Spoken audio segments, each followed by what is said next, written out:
نو عزیزانو مسلمانانو ورونو ادا درته کوم چې موږ په علاقه کې څه کسان رالو دي طلب پنجابیانو سے دمو عالم سره ولو یہ اللہ اللہ کرو اللہ کے دین کی باتیں کرو بیا بھی ولی قبر میں سانپ ہوں گے بچھو ہوں گے او پلانکای شے ہوں گا مارت الماز دال مزهم کې او دسم کې بیام له سانپ له بچھو جی ډاری دې خدای بنده دال مزهم کې او قران بیا یو دومره کوششم کې بیا هم تا ته مار راځي او سانپ لړم بدر راځي نو بیا دومره یقین دې مناسب ځان باندې نو تاسو یې مال ان شاء الله دې په قبر کې سانپ او بچھو نہیں ہوں گے مال آپ کی قبر میں ہوں گے ہماری قبر میں کوئی نہیں ہوں گے ولی سے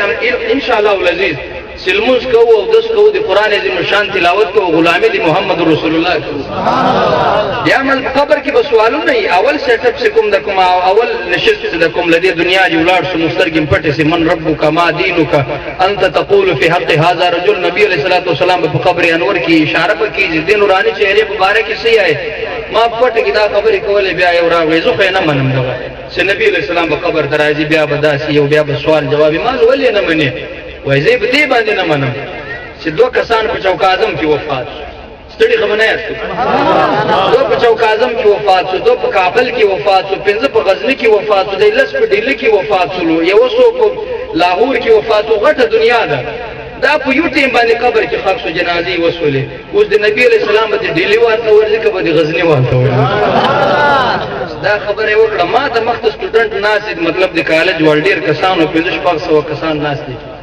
اته هغه ډیر پریشان اوس ولادي مغوال خو راته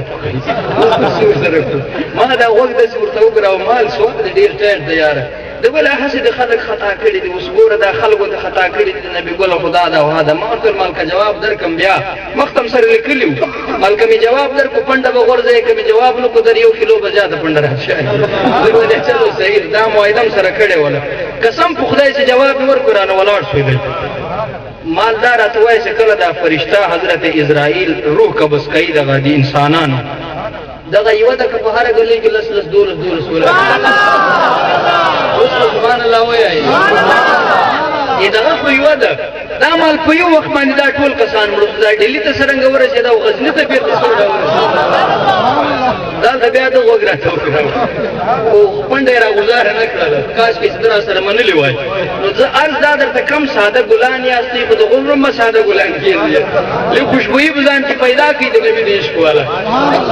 دا خو طاقت ته خدای چاته ورکی اور ټول مل خبيث هغه نوکر ده د انبیاء او حضرت اسرائیل دی طاقت منی دی الله دی حبیب طاقت ورته